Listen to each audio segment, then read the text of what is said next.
Hi student, good morning. Welcome to online class NMPS की online class में आपका स्वागत है, अभिनंदन है। देखो बच्चों, प्रीवियस क्लास में हमने आपको हृदय की कार्यप्रणाली के बारे में बताया था। हृदय की जो कार्यप्रणाली है वो दो चरणों में पूर्ण होती है। एक तो है हृदय स्पंदन और दूसरा है हृदय चक्र। इनको मैंने समझाया था। इसके बाद मेरी आज की क्लास का जो टॉपिक है वो है दोहरा रक्त परिसंचरण तंत्र, जिसका डायग्राम आपके सामने बना हुआ है। ये हृदय है बीच में, ये फुफ्फुस है और ये आपकी बॉडी है।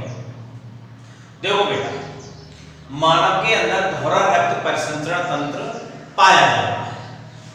अब देखिए बेटा कैसे पाया जाता है, क्योंकि एक हृदय चक्र को पूरा करने के लिए या पूरा होने के लिए रक्त को हृदय से दो बार गुजरना पड़ता है, जिसे हम दोहरा रक्त परिसंचरण तंत्र कहते हैं। सर्वप्रथम अशुद्ध रक्त महाशिराओं के द्वारा हृदय में भेज दिया जाता है और हृदय से फुफ्फुसीय धमनी के द्वारा शुद्ध होने के लिए फुफ्फुसों में भेज दिया जाता है। तो एक तो ये हो गया बेटा कि अशुद्ध रक्त शरीर से हृदय में लाया गया और हृदय से फुफ्फुस धमनी द्वारा फुफ्फुसों में शुद्ध होने के लिए भेज दिया। एक चक्र। दूसरा चक्र कि शुद्ध जो रक्त है, ऑक्सीजन युक्त जो हृदय है, वो फुफ्फुसीय शिरा के द्वारा हृदय के बाएं भाग में आएगा और यहाँ महाधमनी अर्थात धमनी के द्वारा शुद्ध रक्त बॉडी में ट्रांसफर कर दिया जाता है। अब एक चक्र को पूरा करने के लिए इस रक्त को हृदय से दो बार गुजरना पड़ता है, इसलिए हम इसे दोहरा रक्त परिसंचरण तंत्र कहते हैं। प्रीवियस क्लास में जो हमारी प्रीवियस क्लास हुई थी उसमें जहां तक मैंने लिखा दिया था वहां से आगे आप लिखने का श्रम करें, अपनी नोटबुक उठाएं और नोट्स बनाएं और जो लास्ट लाइन छूटी वहां पर आप पहुंचें।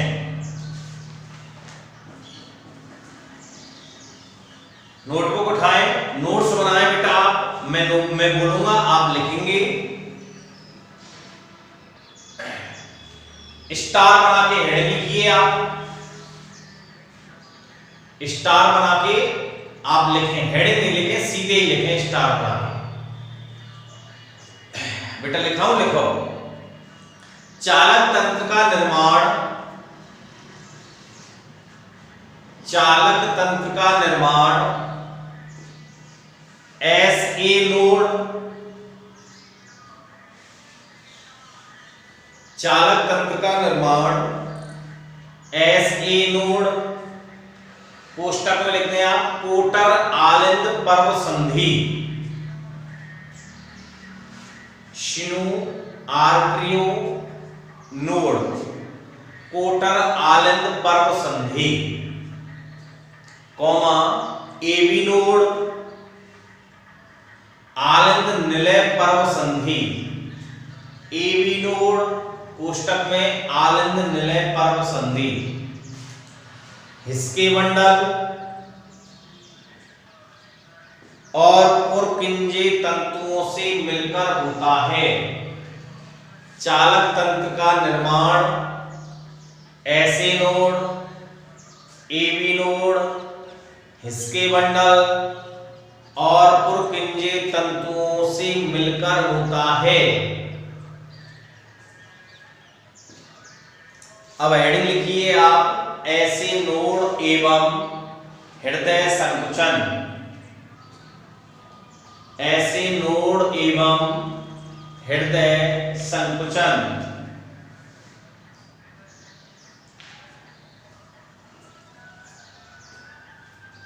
दाएं आलिंद में, दाएं आलिंद में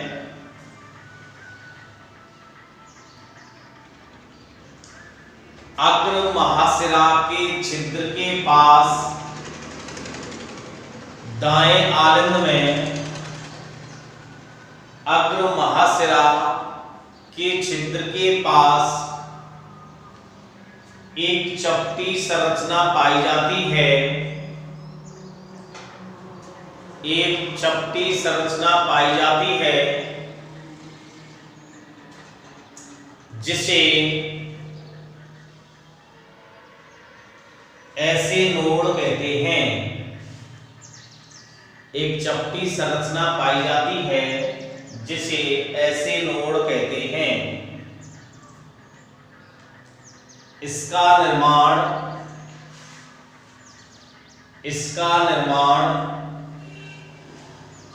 ऐसे विशिष्ट पेशी तंतुओं से होता है। इसका निर्माण ऐसे विशिष्ट पेशी तंतुओं से होता है जिनमें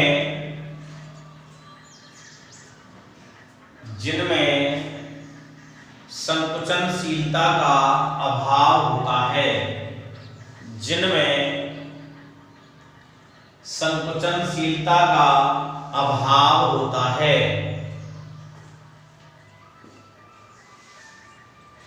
नेक्स्ट लाइन से लिखो बेटा,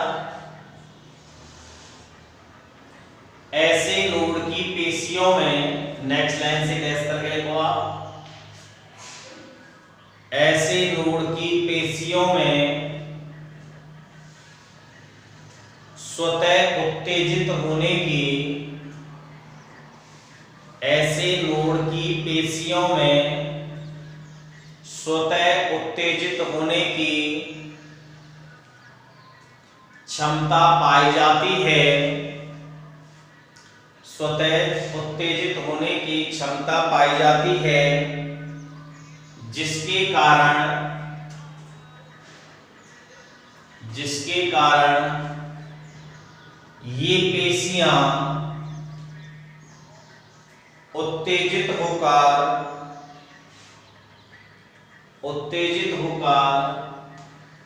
सक्रिय क्रिया विभव उत्पन्न करती हैं जिसके फलस्वरूप हृदय में ऑटोमेटिक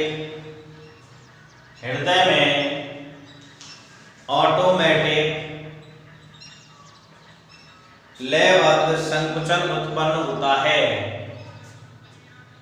हृदय में ऑटोमेटिक लयबद्ध संकुचन उत्पन्न होता है।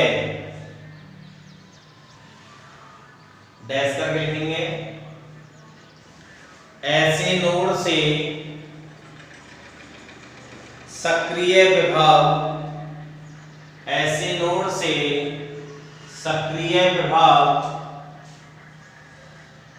आलिंदों की भित्ति में संचरित हो जाता है।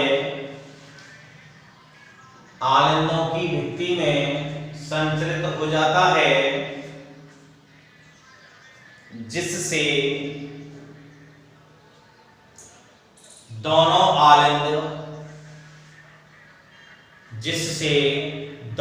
आलिंद एक साथ संकुचित होते हैं। एक साथ दोनों आलिंद संकुचित होते हैं। इसके बाद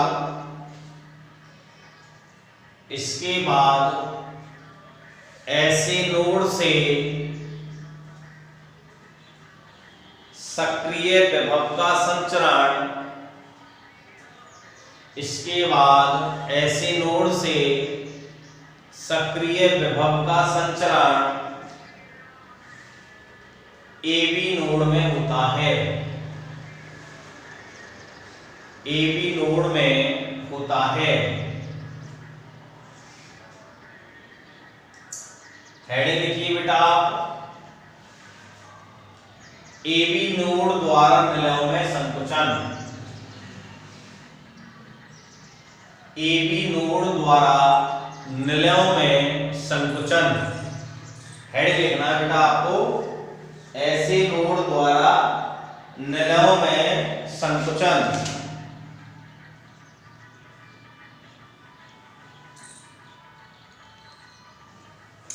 ऐसे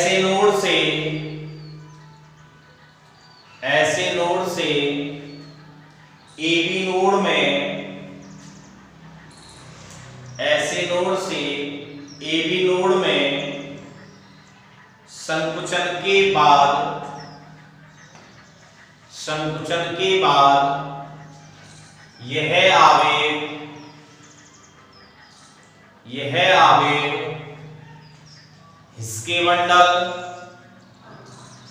हिस्के बंडल और पुरकिंजे तंतुओं द्वारा, और पुरकिंजे तंतुओं द्वारा संपूर्ण निलयों में,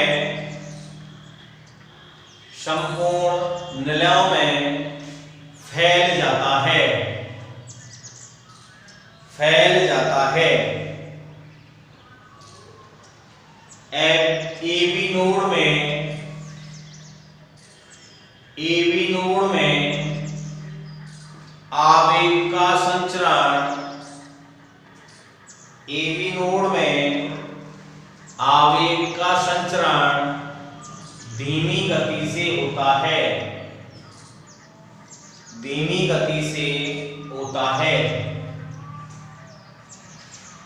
नेक्स्ट लाइन से डैश करके लिखिए आप।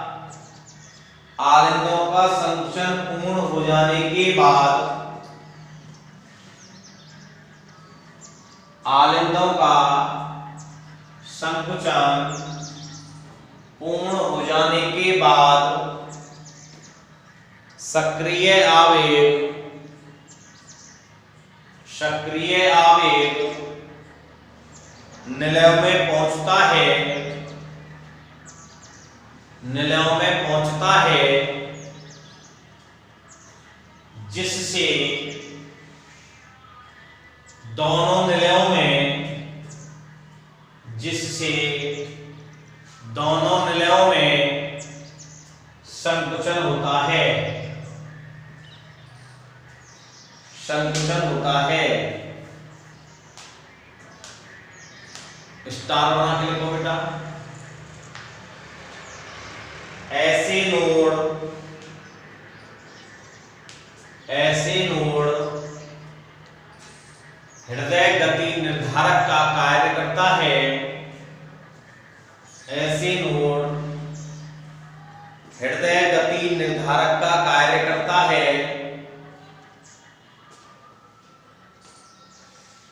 जिसके द्वारा, जिसके द्वारा 1 मिनट में, 1 मिनट में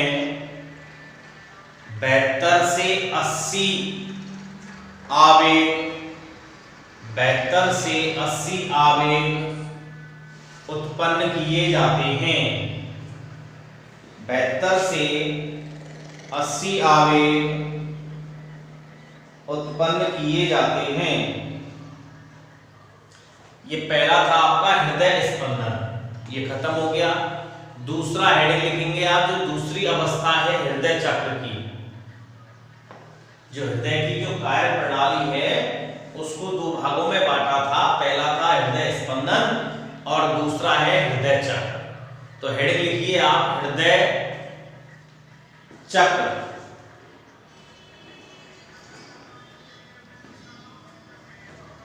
हृदय चक्र, हार्ट साइकिल,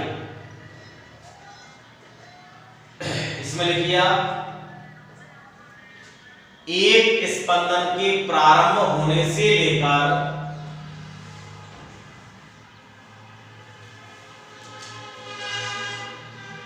एक स्पंदन के प्रारंभ होने से लेकर दूसरे स्पंदन के प्रारंभ होने तक, एक स्पंद के प्रारंभ होने से लेकर दूसरे स्पंदन के प्रारंभ होने तक हृदय के विभिन्न भागों में, हृदय के विभिन्न भागों में होने वाले परिवर्तनों का क्रम, होने वाले परिवर्तनों का क्रम हृदय चक्र कहलाता है।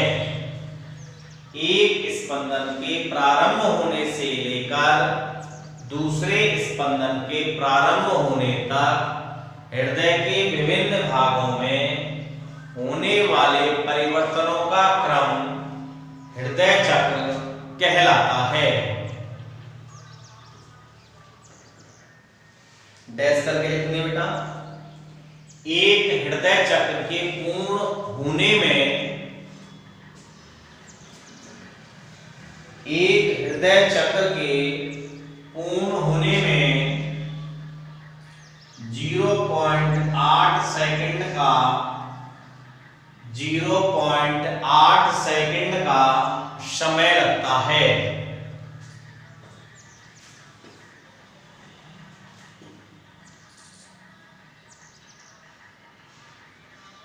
स्टार बना के लिखो बेटा, स्टार बना के लिखो। एक हृदय चक्र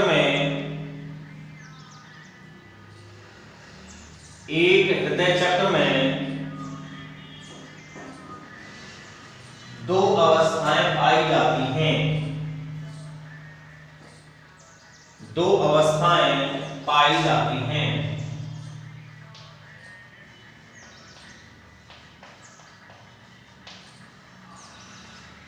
नंबर 1 अनुशीतलन,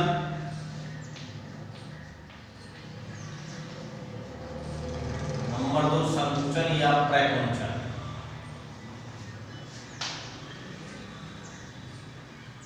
नंबर 1 अनुशीतलन, नंबर 2 संकुचन या प्रकुंचन।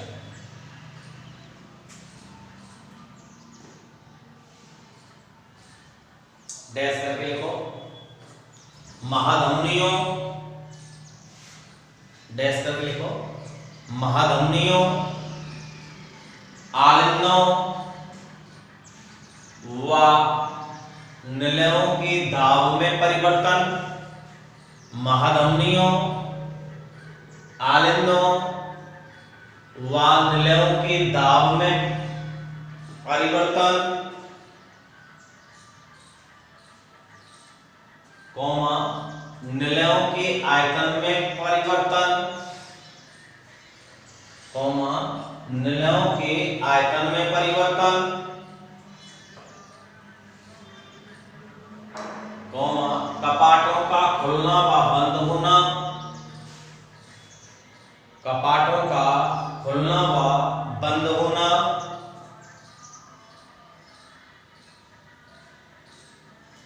हृदय के कोष्ठों का रक्त से भरना एवं खाली होना, हृदय के कोष्ठों का रक्त से भरना एवं खाली होना आदि हृदय चक्र के दौरान होने वाले परिवर्तन हैं। आदि हृदय चक्र के दौरान होने वाले परिवर्तन हैं।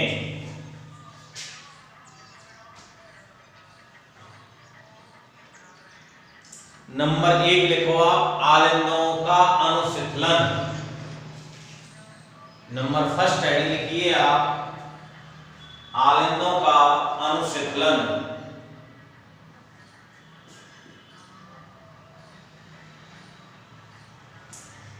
हृदय चक्र की इस अवस्था के दौरान हृदय चक्र की इस अवस्था के दौरान लगभग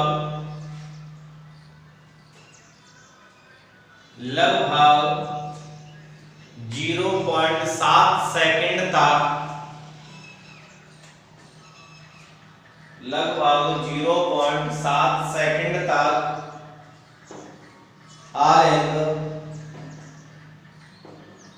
आलिंद शिथिल अवस्था में पाए जाते हैं।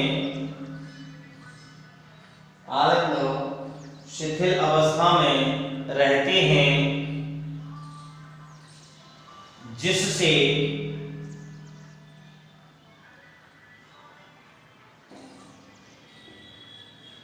जिससे फुफ्फुसीय शिराओं के माध्यम से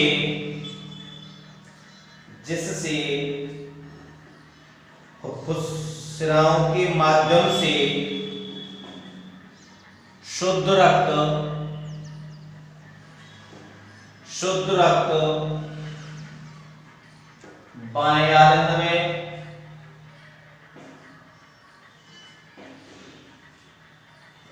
और अशुद्ध रक्त महाशिराओं के माध्यम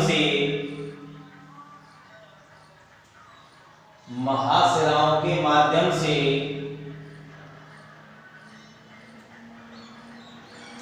दाएं आलिंद में डाल दिया जाता है। अशुद्ध महाशिराओं के माध्यम से दाएं आलिंद में डाल दिया जाता है। डैश करके लिखो आप।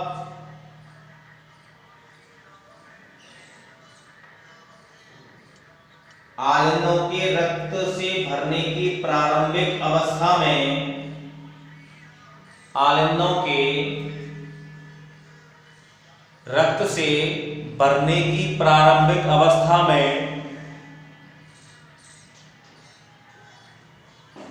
द्विवल्नी और त्रिवल्नी कपाट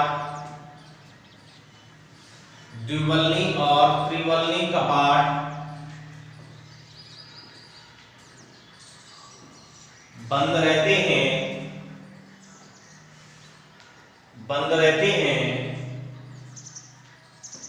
लेकिन जैसे जैसे रक्त बढ़ता है,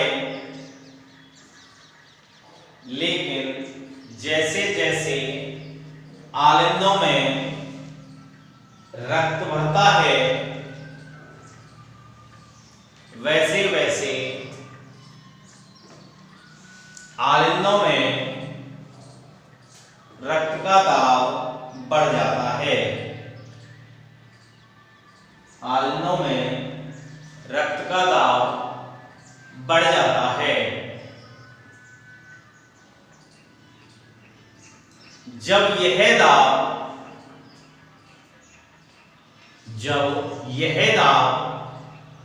निलयों के दाब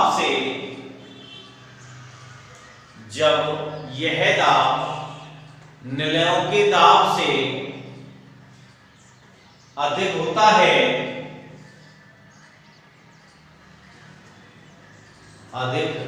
है तो ये कपाट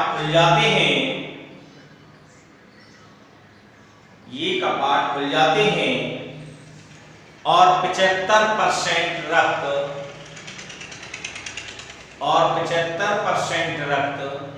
संकुचन से पहले ही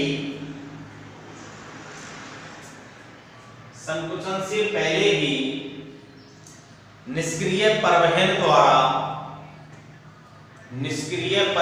द्वारा निलयों में आ जाता है।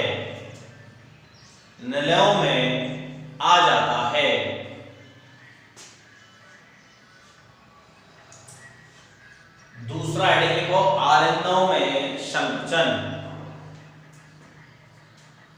आलिंदों में अनुसंधान हो गया, अब आलिंदों का संकुचन। हेडिंग इसमें लिखिए बेटा,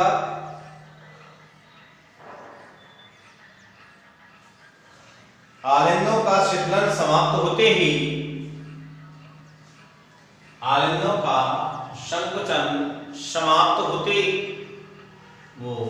शिथिलन समाप्त होते ही आलिंदों का शिथिलन समाप्त होते ही दोनों आलिंद एक साथ संकुचित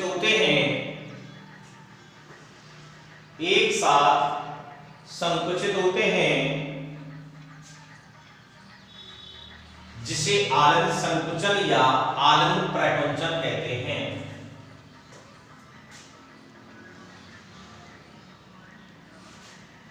जिसे आलंद संकुचन या आलंद प्रकुंचन कहते हैं।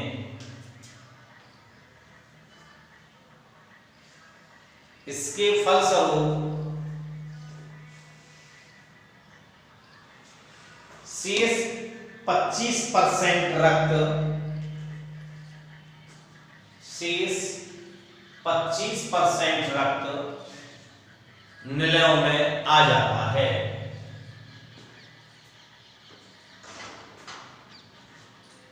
निलयों में आ जाता है। इसमें लगभग 0.1 सेकंड का समय लगता है। इसमें केवल लगभग 0.1 सेकंड का समय लगता है। तीसरा आइडिया लिखो बेटा, निलयों का संकुचन। तीसरा पॉइंट लिखिए आप, निलयों का संकुचन।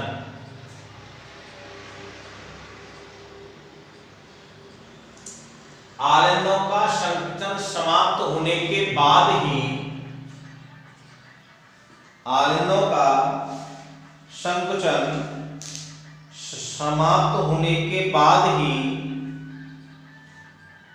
निलय संकुचित होते हैं। निलय संकुचित होते हैं।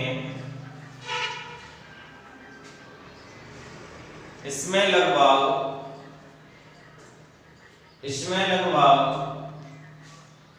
0.3 सेकंड का समय लगता है। इसमें लगभग 0.3 सेकंड का समय लगता है।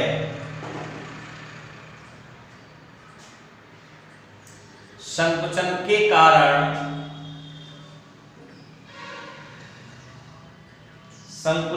कारण निलयों में दाब बढ़ता है।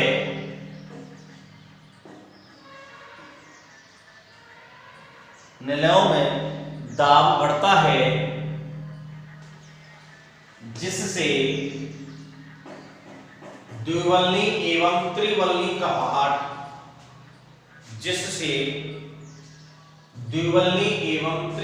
कपाट बंद हो जाते हैं,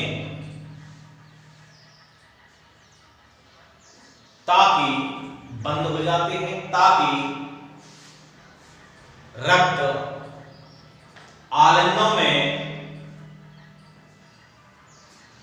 आलंदों में वापस न जा सके।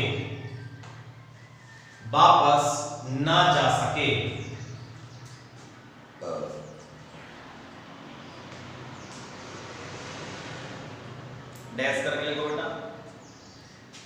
निलयों का दाब अधिक होने के कारण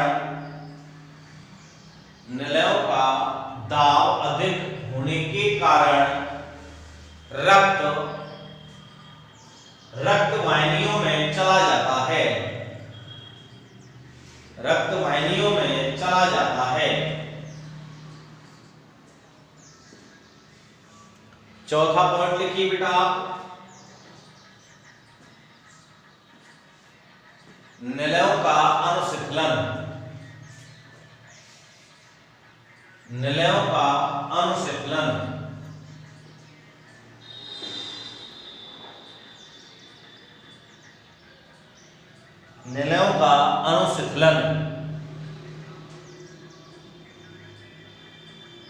इसमें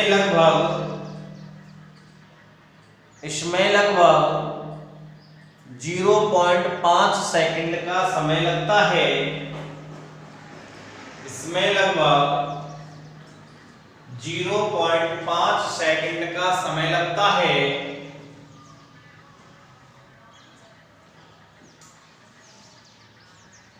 निलयों में संकुचन समाप्त होने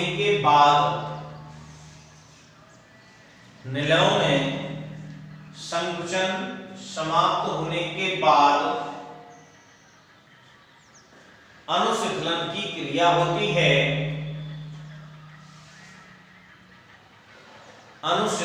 क्रिया होती है। जिसके फलस्वरूप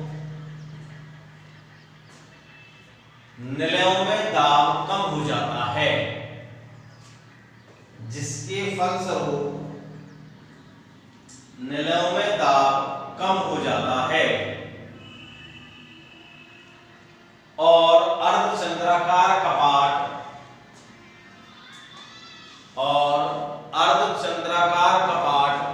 बंद हो जाते हैं, ताकि महाधमनी एवं फुफ्फुसीय कांड से रक्त वापस निलयों में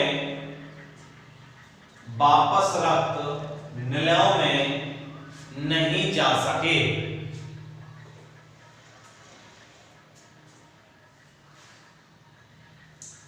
निलयों के संकुचन के समय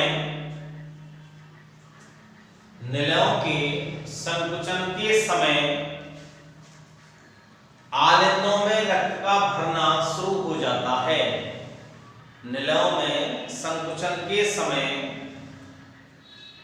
आलिंदों में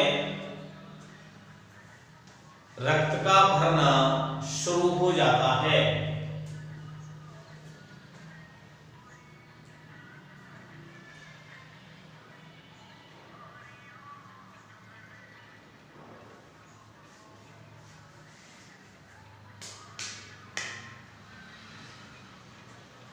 स्टार बना के हेडिंग लिखिए बेटा।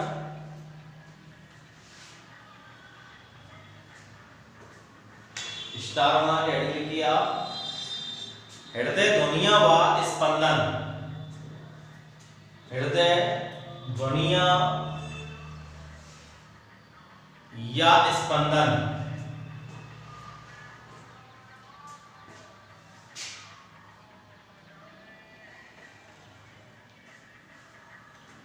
हेडिंग डाली बेटा। हृदय ध्वनिया इसमें लिखिया हृदय के कपाटों के बंद होने से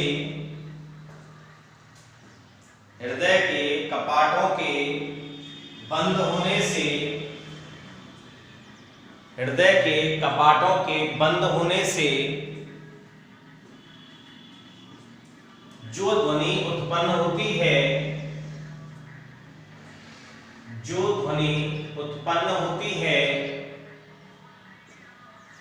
उसे हृदय ध्वनि कहते हैं। उसे हृदय ध्वनि कहते हैं। नेक्स्ट लाइन से बेटा डैश करके लिखेंगे। आलिंदों व निलयों के मध्य उपस्थित आलिंदों व निलयों के मध्य उपस्थित द्विवल्ली एवं आलिंदों व निलयों के मध्य उपस्थित द्विवल्ली व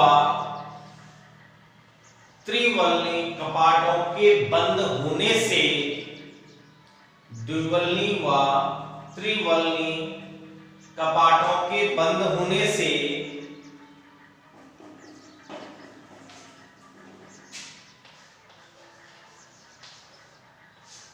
लब की ध्वनि उत्पन्न होती है।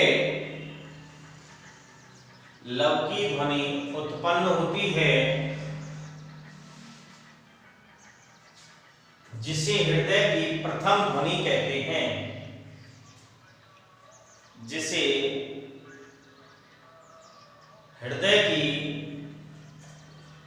प्रथम ध्वनि कहते हैं।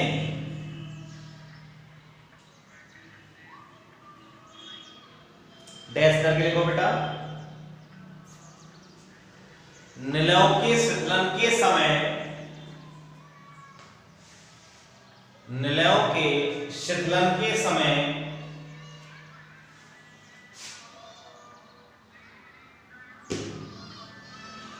महाधमनी व फुफ्फुसीय कांड के निलयों के शीतलन के समय महाधमनी एवं फुफ्फुसीय कांड के कपाटों के बंद होने से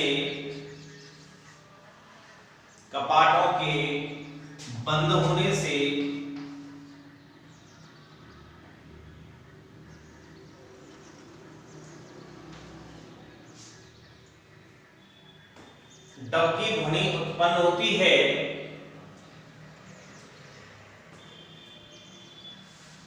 डब की ध्वनि उत्पन्न होती है जिसे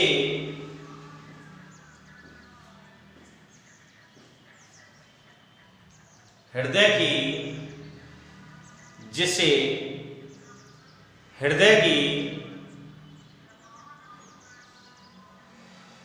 द्वितीय ध्वनि कहते हैं। हृदय की द्वितीय ध्वनि कहते हैं।